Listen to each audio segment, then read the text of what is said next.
방패라고 보기보다는 상대방 목의 견우는 비수 같은 것이다 이렇게 볼 수가 있고요. 3차 대전이라고 볼 수 있는데요. 그렇죠. 그럴 가능성은 저희는 거의 없다라고 생각합니다. 나토의 분열과 그 해체를 노리는 그런 쪽으로 방향을 틀었다고 볼 수 있겠죠. 자기의 필요에 의해서 손을 잠깐 잡은 그 전술적 파트너십 정도다.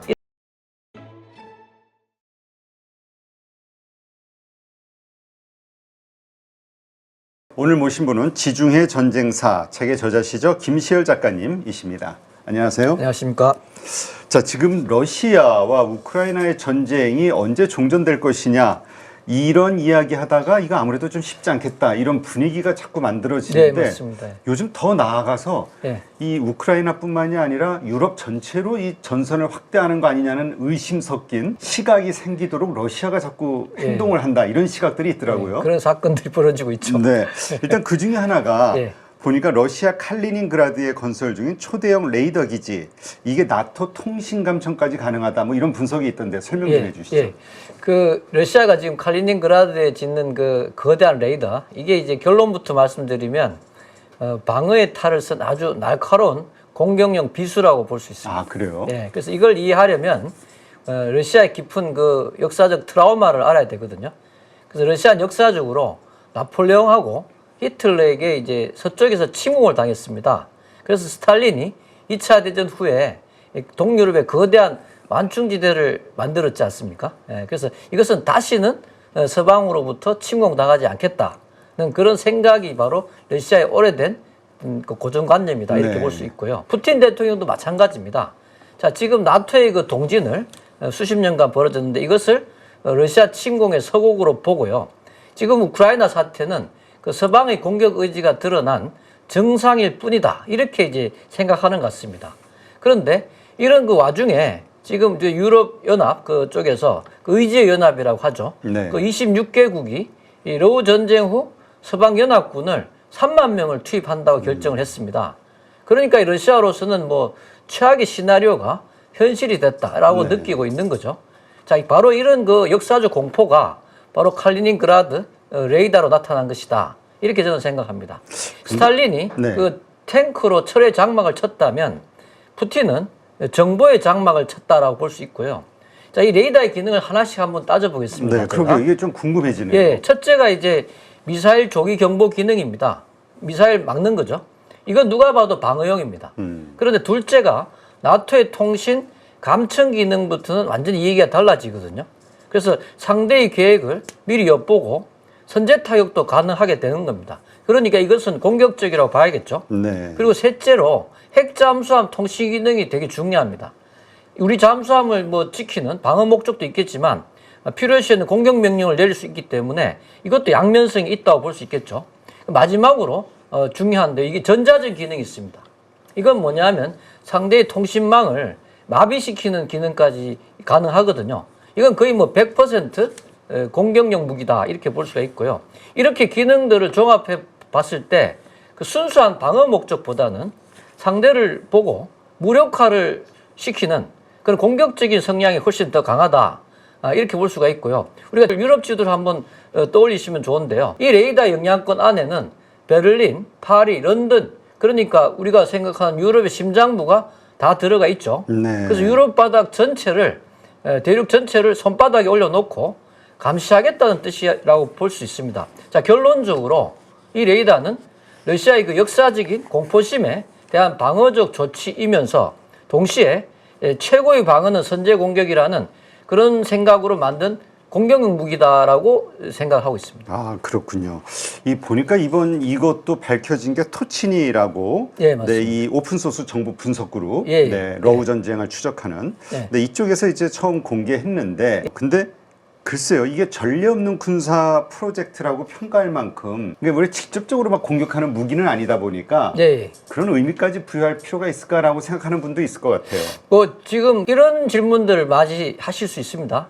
자, 러시아가 원래 VLF 초저주파 통신망을 갖고 있었지 않느냐. 네. 그러니까 근데 왜 유독 지금 칼리닝그라드의 그 기지가 이렇게 난리법석이냐 이런 뭐 생각을 하실 수 있는데요. 이 두 가지는 완전히 다른 겁니다. 과거에 이제 러시아가 VLF 저주파 이제 감청 장치를 갖고 있었는데 이 통신 장치를 근데 위치가 다르거든요.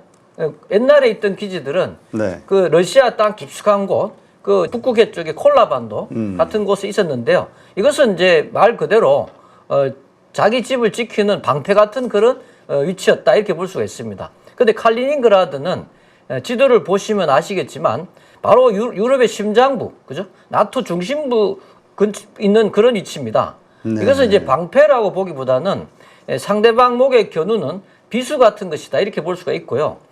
그리고 출발선부터가 다르죠. 그리고 기능이 다릅니다. 차원이 많이 다르거든요. 이제 과거의 기지가 그냥 잠수함이랑 연락하는 무전기 같은 그런 하나 딸랑 있었다라고 본다면 지금 칼리닝그라드에는 이제 나토의 통신을 싹 다 엿듣는 도청 장치가 있습니다. 그리고 유사시에 통신을 마비시키는 공격 기능까지 들어갔으니까 이것은 거의 뭐 만능 스파이 타워 같은 그런 건물을 짓고 있다. 그리고 마지막으로 제일 중요한 건데 이것은 바로 타이밍입니다. 네. 자, 옛날 기지들은 냉전 때부터 있어 왔던 그런 유산이라고 볼 수 있는데요. 지금은 이제 러우 전쟁이 터지고 세상이 완전히 이제 두 쪽으로 갈라졌지 않습니까? 그렇죠. 그래서 이것을 이런 시점에서 새로 짓고 있기 때문에 이거는 뭐 그냥 시설 하나 짓는 거라고 보기보다는 이제 우리가 너희랑 길게 싸울 준비를 끝냈어 라고 이 세상에 선언하는 거다 마찬가지다 이렇게 볼 수가 있고요.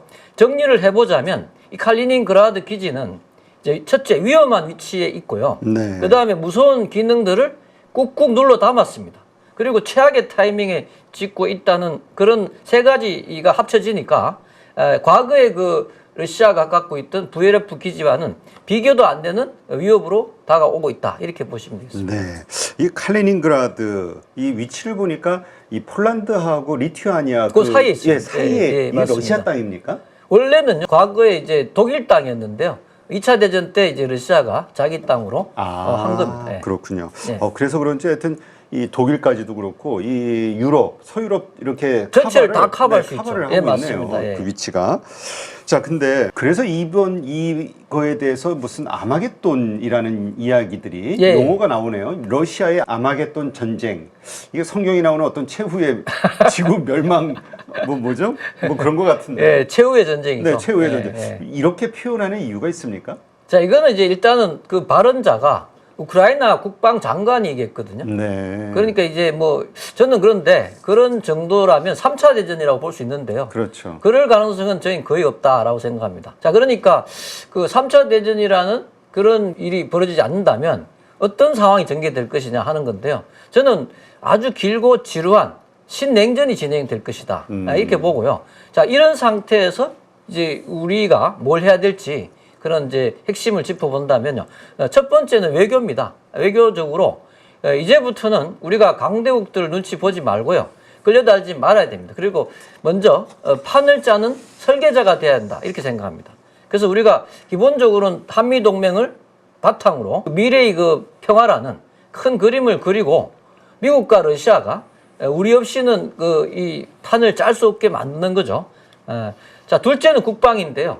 이제 우리가 북한이 러시아랑 가까워지면서 뭐 포탄을 제공한다든지 그렇게 되니까 이제 그 러시아가 뭐 우리한테 위험한 군사 기술을 북한에 제공하지 않습니까? 그렇죠. 굉장히 우려할 만이 벌어지는데 우리는 그럴수록 AI라든지 드론 같은 그런 첨단 기술 가지고 거의 뭐 한번 도발했을 때 100배의 피해를 줄 수 있다 하는 그런 것들을 보여줘야 합니다. 그래서 이것이 바로 저는 힘을 통한 평화다 이렇게 보고요. 결국은 이제 지금 3차 대전 같은 일이 일어나기보다는 다른 형태의 장기적이고 지루한 신냉전 시대에 우리나라가 제대로 방향을 잡고 외교나 국방면에서 단단히 준비를 해야 된다 이렇게 보고 있습니다. 네. 지금 뭐 유럽에서 어쨌든 뭐 이렇게 아마겟돈이라는 예. 용어를 할 예. 정도로 이제 뭔가 긴박하고 위험한 상황이라는 걸 이제 강조하는 것 같은데. 예, 맞습니다. 그러니까 말씀하신 것처럼 나토와의 어떤 전면전 예. 이거보다는 예. 예전 미소 냉전 그것처럼 예. 서로 그냥 상대를 감시하고 그런 냉전 상태가 쭉 오랫동안 갈 것이다 이렇게 보시는 거군요. 예, 저는 그렇게 보고 있습니다. 근데 그렇게 해서 얻는 게 있을까요?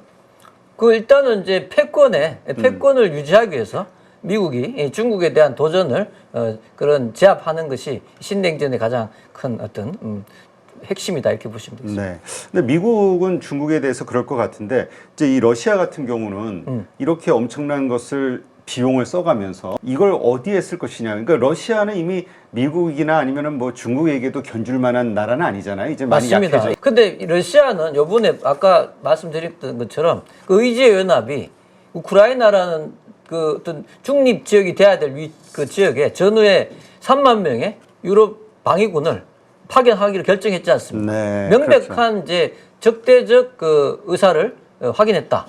그래서 이제 유럽을 이제 핵심적인 적대 세력으로 러시아는 생각하고 있다 이렇게 보시면 되겠습니다. 아, 그러니까 이제 그 휴전 혹은 종전 이후에 거기에 머물게 될 그 나토군. 예, 예. 네, 이것을 상정해서 적국으로 상정하고 그 관련된 모든 감청부터 그 볼 수 있는 모든 걸 해나간다. 예. 이런 그러니까 적국 상정을 했다라는 거군요.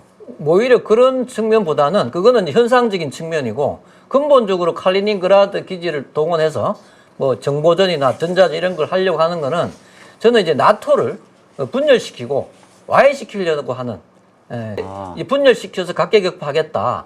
저는 그런 의도라고 생각합니다. 아, 그것이 이제 정보를 커버할 수 그게 있는. 일종의 이제 요즘 최근 군사적 용어로는 하이브리드 전쟁이라 하거든요. 그러니까 이제 지금 뭐 탱크 몰고 그 평원으로 진격하는 그런 형태의 3차 대전이 아니고 그렇게 되면 이제 결국은 서로 상호 핵 전쟁이 돼서 공멸할 수 있거든요. 그렇죠. 그런 상황은 그래서 제가 3차 대전 같은 아마겟돈적인 상황은 벌어지지 않지만 러시아가 목표로 하는 것은 결국 그 유럽을 이제 하이브리드 전쟁을 통해서 이제 지금 칼리닝그라드 같은 그런 기지가 수단이 되는 거죠. 네. 그런 측면에서 이제 이해하시면 될 것 같습니다. 네. 근데 이제 그런 어떤 무력 도발은 하지 않을 것이다 이렇게 예상을 하셨는데, 네. 근데 이제 최근에 보니까 그 러시아 드론이 폴란드 영공을 침범해가지고 예. 폴란드 전투기들이 가가지고 격추시키는 그런 뭐 시끄러운 일들이 있었잖아요. 예, 맞습니다. 네. 이 러시아 드론이 이 나토 영공을 침공한 것은 사실은 이건 뭐 우발적이거나 실수라고 보기 어렵습니다. 왜냐하면 요즘 드론 기술이 이제 아주 고도화됐거든요. 그런데 지금 폴란드만이 아니라 우르마니아까지 두 나라에서 연달아 벌어졌지 않습니까? 그래서 네네. 이것은 우연일 가능성은 없다라고 생각하고요. 저는 이것을 어떻게 보냐면 이 러시아가 의도적으로 계산된 떠보기다 이렇게 생각하고요. 이건 마치 권투에서 우리가 상대방의 그 빈틈을 찾기 위해서 잽을 날리지 않습니까? 그런 잽 같은 거다 이렇게 생각하고요. 자, 그러면 이것의 목적이 뭐냐? 이렇게 이제 러시아가 어떤 선을 넘었을 때 너희가 얼마나 빨리 또 얼마나 강하게 반응하나 보자 하고 나토의 대응 태세를 시험하는 것이다 이렇게 보고 있습니다. 그런데 그 나라별로요 반응이 다르거든요. 이제 폴란드 같은 경우는 상당히 강하게 나오는 편입니다. 그렇죠. 그런데 다른 나라는 뭐 그렇지 않지 않습니까? 그러면 이제 이 나토라는 동맹이 일사불란하지 않은 거죠. 네. 그 동맹의 약한 고리를 찾고 결국은 그 약한 고리의 그 틈을 파고들기 위해서 이런 작전을 진행했다 이렇게 보고요. 그리고 처음에 이렇게 굉장히 놀라지만 이런 일이 벌어지면 네, 이런 그렇죠. 일이 만약에 자꾸 반복된다고 생각하면 점점 사람들이 무뎌질 수밖에 없을 겁니다. 네. 자, 그러면 이제 상대의 그 경계심을 허무는 그런 또 고도의 심리전 효과도 볼 수 있겠죠. 네. 자, 그래서 이것은 제가 아까 말씀드린 것처럼 이것은 우발적인 실수가 아니고요. 전면전은 피하면서 상대를 계속 괴롭히고 지치게 만드는 전형적인 하이브리드 전쟁의 한 장면이다 이렇게 볼 수가 있겠습니다. 네, 그렇군요. 예. 아, 근데 그 실질적으로 우크라이나하고의 전쟁이 오래 지속이 돼서 예. 지금 국력이 많이 소모가 됐잖아요. 많이 소모화됐습니다. 러시아가 과연 새로운 전쟁을 일으킬 만한 능력, 경제력, 군사력이 있느냐? 지금도 우크라이나하고 싸우면서 군인이 부족해가지고 난리인데. 이제 바로 그건데요. 그래서 네. 전면전이 어렵다는 겁니다. 지금 뭐 기갑 차량만 1만 대 이상 파괴됐고요. 뭐 경제적으로도 한계까지 왔거든요. 그런데 지금 방금 말씀드린 이런 하이브리드 전쟁 같은 경우는 그렇게 대규모 전비가 필요한 게 아닙니다. 네. 그래서 그런 나토의 분열과 그 해체를 노리는 그런 쪽으로 방향을 틀었다고 볼 수 있겠죠. 네, 그렇군요. 나오는 뉴스 보니까 이 칼리닝그라드가 수년 전서부터 계속 그 위험지대로 이게 떠올랐었군요. 그럼요. 네, 예, 여기 예, 무슨 예. 뭐 러시아는 극초음속 뭐 전투기 뭐 배치를 했다. 예. 뭐 폴란드에서는 뭐 여기에다가 또 군사기지를 근처에다 설립했다. 뭐 이런 뉴스들이 계속 뜨는 거 보니까. 그게 발트 함대 그 본부가 거기 칼리닝그라드 있습니다. 아, 그렇군요. 예, 그렇습니다. 네. 아, 그래서 전략적으로 상당히 요충지인데 그 이러한 어떤 그 감청, 이 통신, 이러한 기지국을 가지고도 또 다른 형태의 서유럽을 위협할 수 있는 이런 어떤 상황을 만들어 가는 거군요. 예, 그렇습니다. 자, 그러면 이렇게 이제 동유럽이 긴장 관계가 조성이 되고 그러다 보면 특히 폴란드 같은 경우는 우리가 저 무기를 수출하는 나라잖아요. 맞습니다. 그러면 예. 만약에 러시아하고 붙게 되면 이제 우리 무기로 예. 싸우는 건데 그러다 예. 보면 우리가 또 뭐 후속 뭐 탄약이 됐든 뭐가 됐든 계속 또 지원을 해줘야 될 것 같고, 예, 맞습니다. 네, 수출을 하든 예. 그러다 보면 러시아는 또 우리 이거 좀 되게 복잡해질 것 같은데 안보가. 오히려 그런 이제 좀 그 반대로 생각할 수 있습니다. 왜냐하면 이제 우리가 직접 뭐 러시아 싸우는 건 아니지 않습니까? 그렇죠. 그런데 지금 그럼에도 불구하고 북한 러시아가 좋은 관계가 되고 군사적으로 그런 상태에서 우리가 폴란드랑 사실상 무기 공급을 통해서 사실상의 준 동맹 관계가 됐다고 볼 수 있거든요. 그러다 보니까 그런 부분에서는 어떻게 오히려 지금 그 러시아가 우리 눈치를 더 봐야 되는 그런 상황이다 저는 생각합니다. 우리가 뭔가 그 여러 가지 군수와 관련해서 더 적극적으로 지원할까봐. 예. 그리고 또 경제적으로도 우리랑 반드시 손을 잡아야 될 이유가 있거든요. 러시아로서는 네. 모든 거를 희생하더라도 한국하고 이제 경제 관계를 개선시키지 않는다면 한번 생각해 보십시오. 유럽 에너지 시장을 잃어버렸습니다. 그럼 러시아가 이런 밥줄이 끊긴 상황에서 새로운 대체 시장을 동아시아 시장밖에 없거든요. 네. 그렇다면 그것은 결국 러시아 간절히 바라는 것은 시베리아 횡단철도와 가스관의 그 최종 목적지를 부산까지 염두에 두고 있다. 저는 그렇게 보기 때문에 그런 점에서는 아마 웬만해서는 모든 걸 양보할 수밖에 없을 것이다. 러시아가. 저는 그렇게 봅니다. 그렇군요. 근데 이 러시아 같은 경우 아무래도 이제 신냉전이 시작이 되게 되면 아무리 러시아가 원하고 우리의 경제적으로 좀 도움이 된다 하더라도 미국이라든가 서방 세계의 눈치를 보느라 이게 네. 안 될 것 같다는 생각도 들거든요. 저는- 예를 들어 폴란드하고의 관계도 있고. 저는 이제 그렇게 보지 않는 것이 지금 이 신냉전의 핵심은요. 미국이 중국을 제압하는 목표가 제일 중요한 목표고 네. 그러기 위해서 미국이 가장 좋은 전략으로 구사할 가능성이 높은 전략이 영닉슨 전략입니다. 이것은 이제 과거에 그 미소 냉전에서 소련 품에 있던 중공을 미국이 자기 품으로 떼어냈거든요. 네. 그래서 결정적인 우위를 점해서 결국 미소 냉전에서 미국이 승리했다. 지금 미국 조야에서는요, 트럼프가 영리슨 전략을 구사해서 그러니까 이번에는 반대로 이제 중국 품에 있는 러시아를 미국 품으로 떼어내야 그래서 중국 대 미국 러시아 구도로 가게 되면 이 냉전에서 중국을 손쉽게 제압할 수 있다. 자, 그렇다면 지금 미국은 러시아랑 가까워질 수밖에 없습니다. 그럼 러시아랑 가까워질 수밖에 없기 때문에 한미동맹을 관계 생각해 보면 우리가 러시아랑 가까워지는 것은 미국의 의도와 배치되지 않습니다. 네. 그렇게 보시면 될 것 같습니다. 근데 요번에 그 전승절 기념으로 예. 그 북중러 예. 3개국이 정말 무슨 아주 땅땅한 그 우애를 보여줬잖아요. 그러면서 네. 아주 하나 같은 모습. 그래서 과연 이걸 흐트러 놓을 수 있을까? 미국이 요즘 하는 정책 때문에 예. 관세라든가 예. 동맹국들도 약간 불편하게 만들고 이런 가운데서 이 세 나라가 똘똘 뭉치면 과연 미국의 의도가 먹힐 수 있을까? 중국을 고립시키는 이런 의문들을 갖는 분들이 늘고 있더라고요. 저는 이제 미국 관세 정책으로 동맹국들이 이제 뭐 미국에 대해서 뭐 이제 반발하는 그런 거는 비하면 이제 북한, 중국, 러시아 사이의 그 상호 모순 관계가 훨씬 크다. 그렇게 생각합니다. 그래서 웃으면서 악수는 해도. 예, 그렇습니다. 지금 뭐 아마 절대로 세 나라가 군사 안보 동맹으로 격상되기는 뭐 거의 불가능하다 이렇게 보고요. 오히려 저는 어떻게 보고 있냐면 지금 큰 판이 이제 바뀌기 직전입니다. 지금 상태가. 네. 이런 상태에서 그 북한, 중국, 러시아가 각자 이득을 챙기려고 자기의 필요에 의해서 손을 잠깐 잡은 그 전술적 파트너십 정도다. 이렇게 저는 보고 있습니다. 네.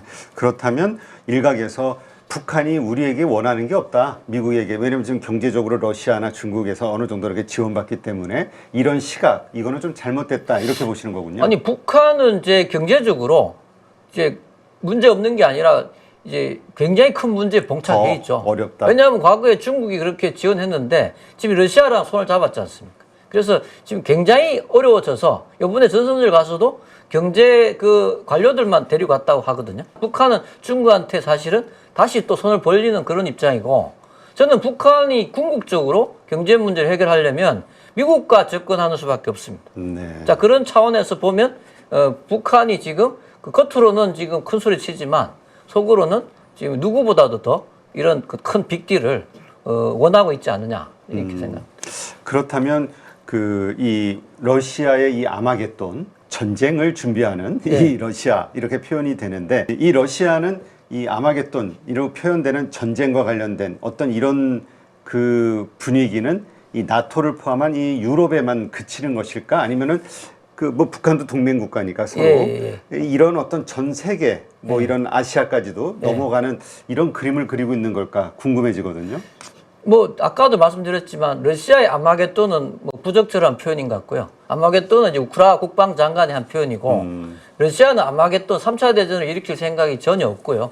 아까 말씀드린 대로 유럽에 대해서만 유럽이 항상 언제나 근심거렸기 때문에 유럽에 대해서 분열을 획책하는 그런 어떤 하이브리드 전쟁 같은 정도를 하는 정도고 러시아의 큰 정책은요 동방 정책 그러니까 러시아를 잃어버렸기 때문에 그 대안을 동쪽에서 찾아야 되는 그러니까 동쪽에서 이제 뭐 시비를 한다는 거는 러시아로서는 뭐 상상하기 힘든 일이죠. 그렇다면 그 하이브리드 정책으로 표현되는 어떤 적대적 정책 이것은 우리 쪽에서 펼치지는 않을 것이다. 절대로 그렇지 않습니다. 신화적인. 유럽에서 공격적인 그만큼 우리 쪽은 손을 잡으려고 할 겁니다. 네, 알겠습니다.